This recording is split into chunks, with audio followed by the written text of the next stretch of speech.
Hey guys, we are on to step number 3 of our signs. So in this step I'm going to show you how to do the vinyl.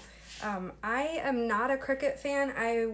My sisters both had them and they knew how to use them and I was never good at it. I didn't learn how to use Cricut Craft Room, and then they had all the things that you had to buy to get different fonts and stuff, but the new Cricut is really nice and my son knows how to work it because he will take my JPEG. So I go into my design files and I find a font that I can use commercially and I create the file, and then he takes the JPEG and he cuts these out for me. So we just buy the basic white removable vinyl and then he cuts it out, and then we put the transfer paper on over top. So you take your vinyl, you cut out the whatever. I mean, these are wedding signs that I'm making, but you guys can make this with whatever design you come up with.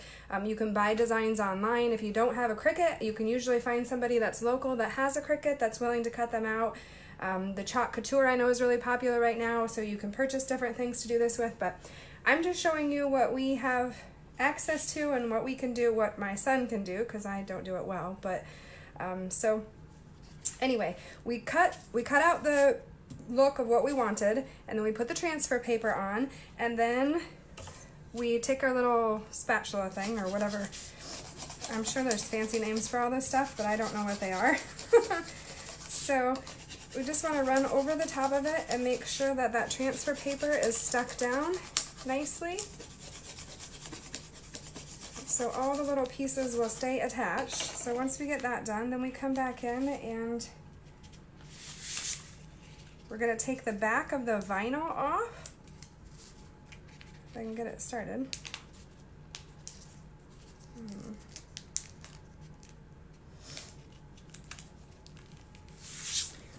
Flip it over and do it this way so you guys can kind of see that coming off. So we'll just take this very back piece off so that our vinyl becomes sticky. So we're going to stick that to the wood and then paint around it. Usually comes off pretty easy, but you don't want to go too fast because some of these the insides of all these little letters are just attached to that transfer paper. And if you go too fast and pull one of those off, then you won't have an inside of a letter when you go to paint it. So we'll go ahead and take that once we have it on the transfer paper. So this is a vinyl stuck to the transfer paper, and then we'll kind of center it on that piece of wood. It's pretty forgivable, like if it doesn't stick down too tight. It is a removable vinyl, so that works out well to be able to stick it down. A lot of people just put the vinyl right on it. I wanted to make a stencil and then paint on it so that it lasts a little bit longer and the vinyl doesn't come off depending on the weather. So then we go ahead and stick that down, and then we'll use this handy tool again and run back over this just to make it stick. All the little pieces stick down nice and tight. And then we just take the transfer paper, and this one's a little bit stickier, so you have to be a little bit more careful. Please excuse the paint that's still under my fingernails. After I got all these boards painted, I didn't go back and clean all that paint out from under my fingernails. So just kind of take your time again on this one. So on the little letters, you're leaving the inside still attached. And that's alright if you get this bubbling. It doesn't really make too much difference. All we're really doing here is trying to get the vinyl stencil down on the board so that we can come back in and paint.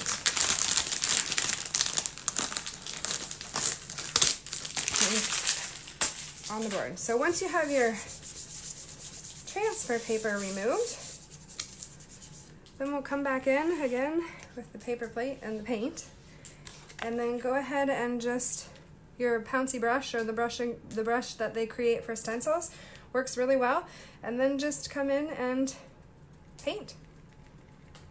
Work around each letter. If you have any spots where you look like the vinyl is coming up, you'll want to stick that down so you get nice clean lines when we pull the vinyl off. It's a good idea to probably go around and make sure all that's done anyway before you start painting.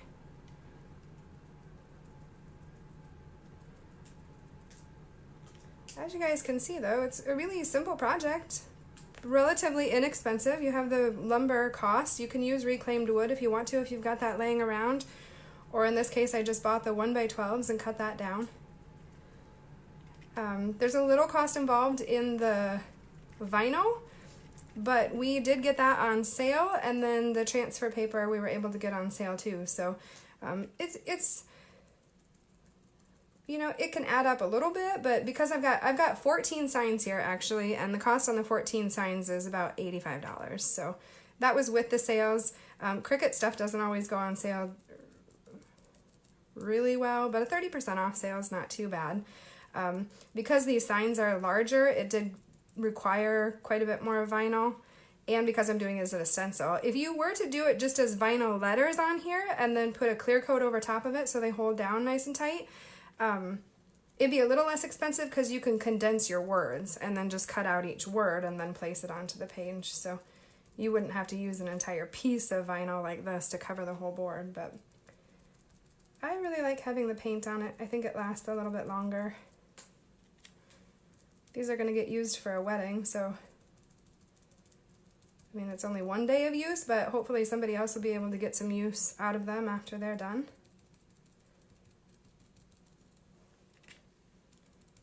It's the scripture 1 Corinthians 13, so it's love is patient, love is kind. That's the one, and each board just has a different piece of it. There's a couple really cute little boards for, I think, probably the little guys that are carrying the rings or something, the two little guys that are in the wedding, but there's one that's, don't worry ladies, I'm still single. That one's adorable. The other one I think says, hurry up, I want some cake. I thought those are kind of cute, but pulls the theme of the wedding together to be able to use kind of the same theory in different parts or different ways in the wedding.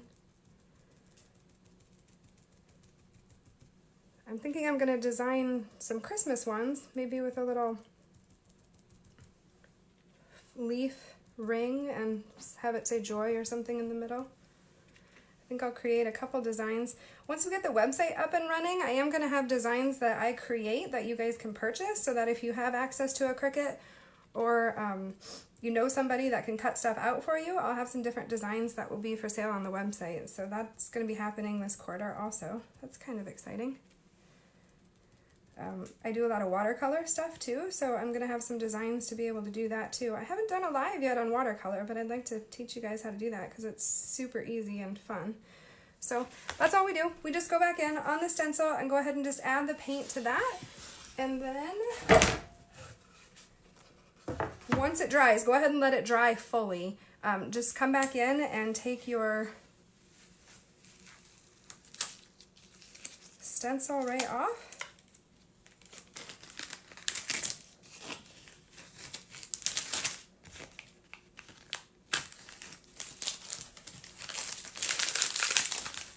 And then the Cricut has these handy little tools also, so you can use one of those and come back in and pull, get underneath these pieces and pull those out.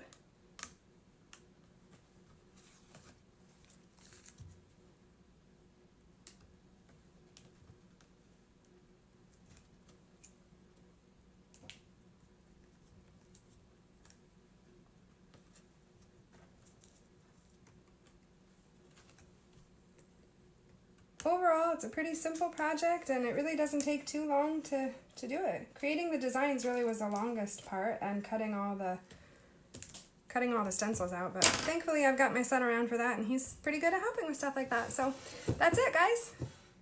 That was our painted stain. Instead of using a real wood stain, we just go ahead and use a watered down paint to stain the wood, and then put our vinyl stencils on and paint that. So I'm going to finish these up and get them delivered, but thanks for joining me. Hope you guys have a great day.